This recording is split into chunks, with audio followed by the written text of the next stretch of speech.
Hey y'all, welcome or welcome back to Chocolate Covered Pages. I'm Kiona, and in today's video, as you can see, I'm in an entirely different setup. I'm on vacation. I took my husband to Costa Rica for his birthday, so we're here hanging out.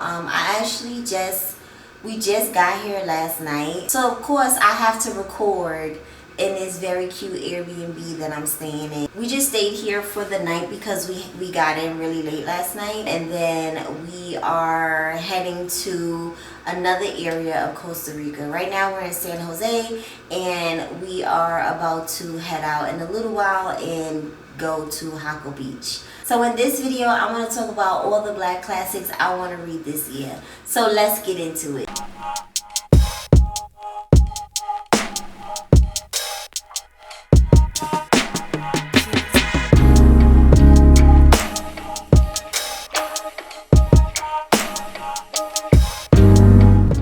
So in my reflections and goals videos, I did mention that, you know, for 2024, I wanted to read a lot more Black classics. I cannot stress enough how important it is that we read these classic stories that are written by Black authors.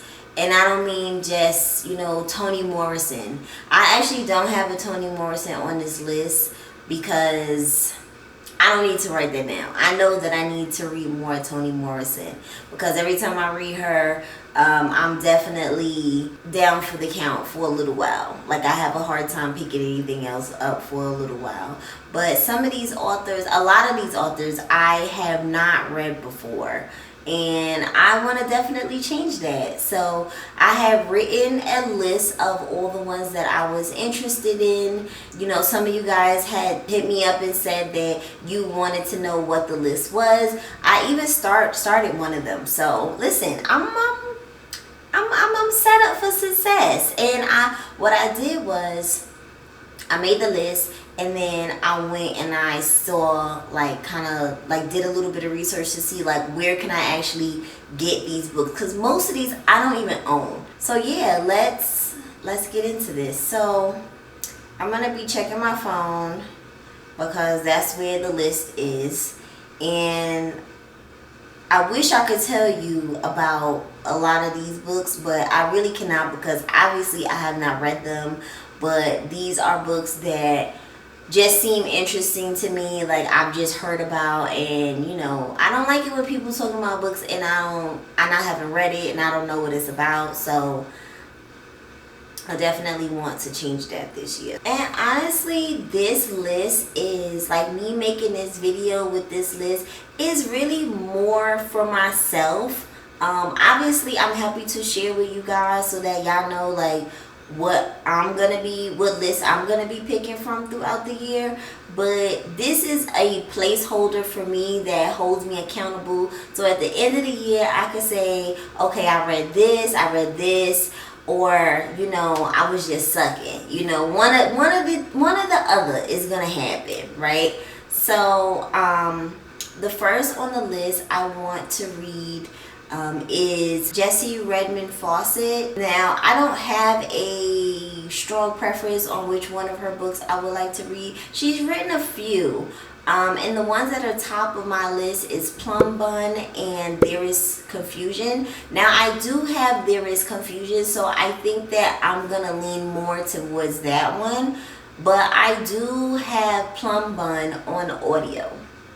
So, you know, I really could go either way. This Black author is one of those authors that it really seemed like she was involved a lot in the Harlem Renaissance, but like when it came time to you know, kind of like talk about the greats, a lot of people don't even know who she is. It's like she was kind of like in the background. She did do a lot. Like, she was an editor. Like, she really you know, made a great impact as far as also mentoring some of the authors that we know and love today.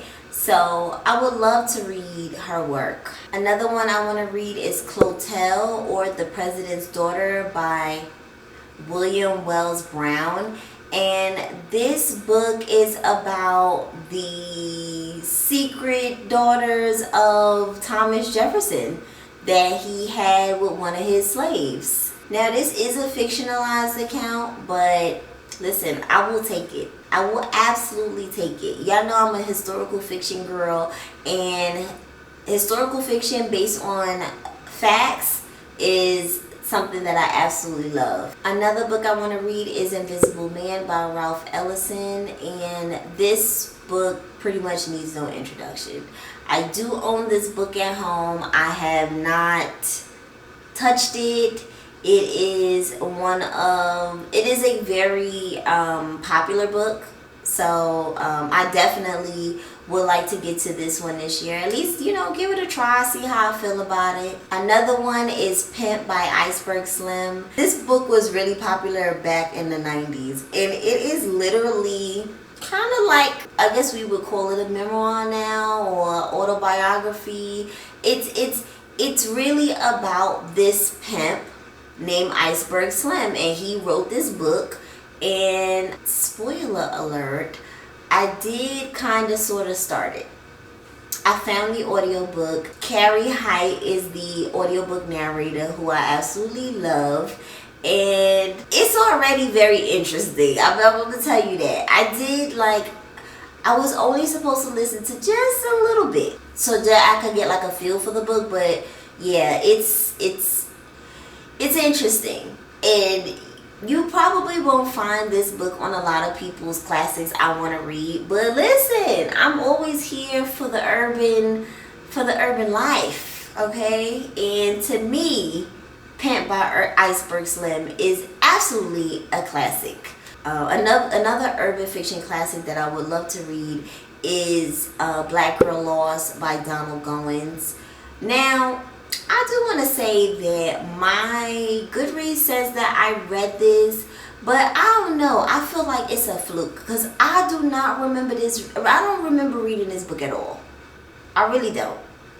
And if it was like over 20 years ago, we're just going to say I didn't read it. We're just going to say that. I would like to read this book. This is another book that was really popular in the 90s if you could get your hands on it. I could not get my hands on it. I'm telling you, I really think that it's a mistake in my Goodreads account because I really don't think I read this book. Another book I want to read is Not Without Laughter by Langston Hughes. And I would just really love to get some Langston Hughes underneath my belt, period. I always really love when poets write fiction. So this is another one that is actually pretty popular. Another one I want to read is Jubilee by Margaret Walker. And this is a historical fiction. And this one is also pretty popular. I also would like to read Waiting to Exhale by Terry McMillan. And I put this on this list because I just feel like I have to read it. I just feel like I watched this movie as a very way too young child. But I watched this movie so many times to the point where I know it word for word, okay? And I think most black women probably know it in the Exhale word for word because this was like the movie for black women. My aunts, my mom, we all would watch this movie a million freaking times. And of course, at the time when I was watching the movie over and over and over, I never knew that it was based off of a book, and I just feel like I need to read the book to maybe, I'm sure, understand a lot more of what was going on in that movie. Because, again, most of the time, the book is always better. You know this. I know this. So, if the movie was really good, I would absolutely love to read the book. Because I like to read books personally that I feel put black women at the center. And I love black women friend group type of books, if that makes sense. Where everybody's just doing their own thing and then they get together and they support each other. those type of books really just make me feel all warm inside, you know.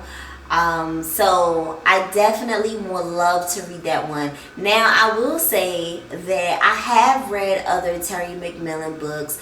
I read Who Asked You Anyway? That's one of her more recent titles. I mean, not super recent, but like it came out like a couple years ago. I also read Disappearing Acts by Terry McMillan. I loved Disappearing Acts. I also love the movie, but I really enjoyed the book. So I know she can write, and I just know that is going to be a good book. I know Waiting to Exhale is going to be a good book. So, and I can't wait to share it with y'all. I might even do a vlog. I don't know. I might. We're going to see. We're going to see. Also on this list is The Street by Ann Petrie. And this is another one that is super popular as more and more Black readers discover her and her work. She also has another book called The Narrows. So I would like to read The Narrows as well, but I do own The Street. So I really am prioritizing the ones that I physically own in my house. Because then I will know, like, okay, this can go on my favorite shelf, or this I can donate. You know, because I need to clear out some space. It's a lot of books all over the place. It's just a lot of books. It's a lot. And listen, it's a good problem to have. But what you want to have is a collection of only very good books, right? That's the key. I also have some Gail Jones on this list. I would love to read Corregidora, which I don't own, but I do have The Healing by Gail Jones. So once again, I am more than likely going to pick up The Healing this year, because I also have the audiobook for The Healing. I hear great things about Gail Jones, and I need to read her work. I absolutely need to read her work. I also have The Salt Eaters by Toni Cade Bambara. And this is another author that I feel is important for me to read. There is a bookstore called The Salt Eaters, and it really caught my attention because I was like, wait a second, isn't that a book? And yes, it is. I also have a book by her called Gorilla My Love, and I purchased that book.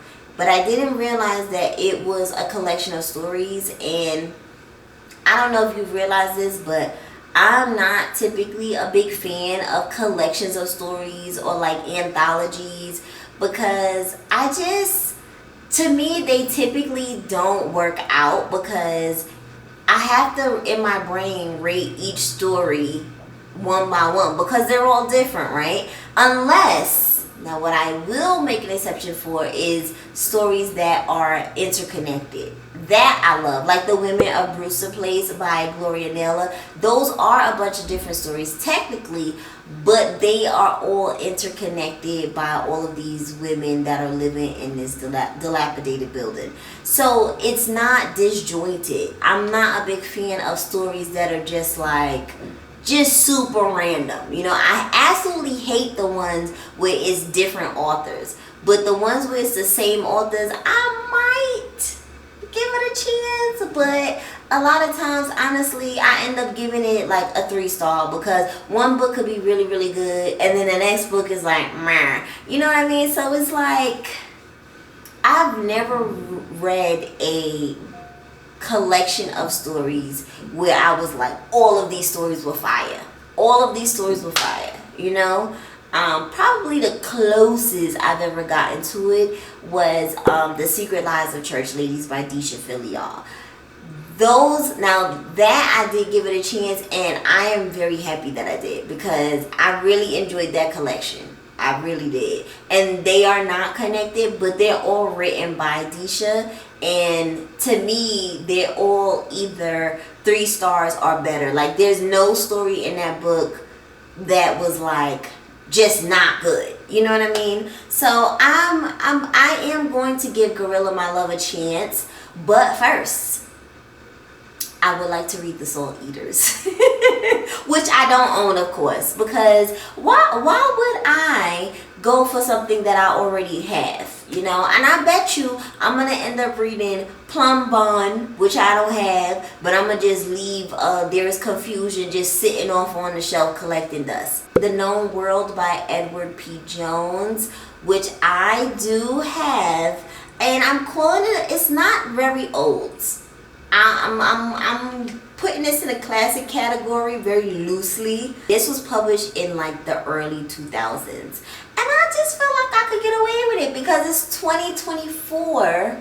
So it's like, I feel like I feel like it would be considered a classic.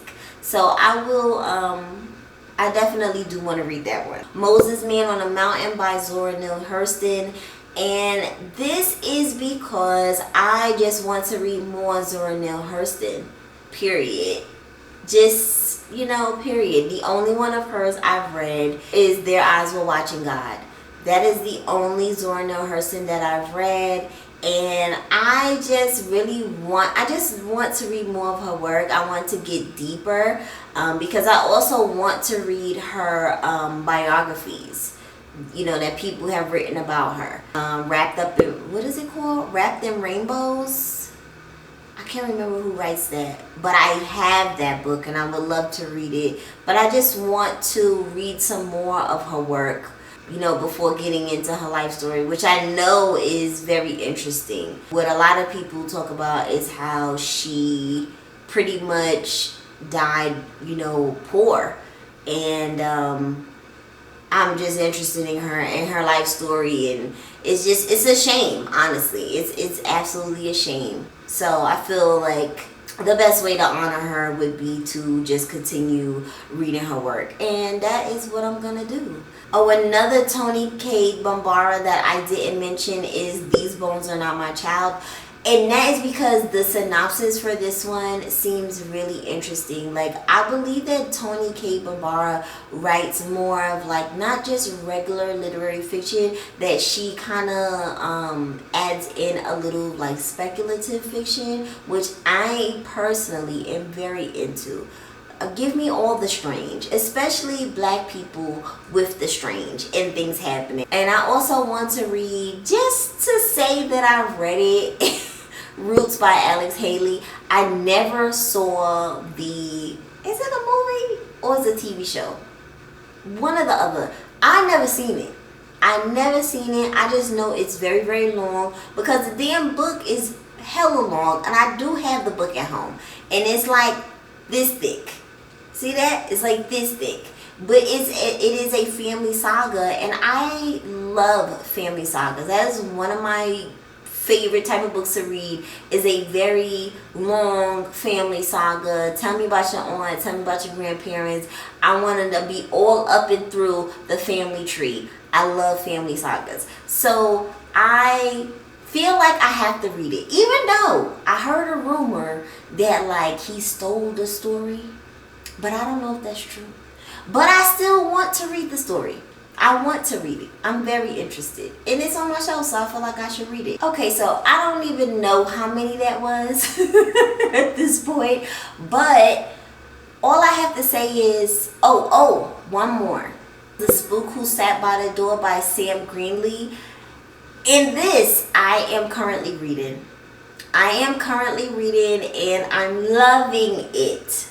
Okay, so just to let you know, I'm definitely reading it and I'm very much enjoying it at this point. We all know that this could change, but yeah, I could see why this book is very popular. I could see why this book was on Nipsey Hussle's list of books that he was constantly recommending to people, because it definitely enlightens you.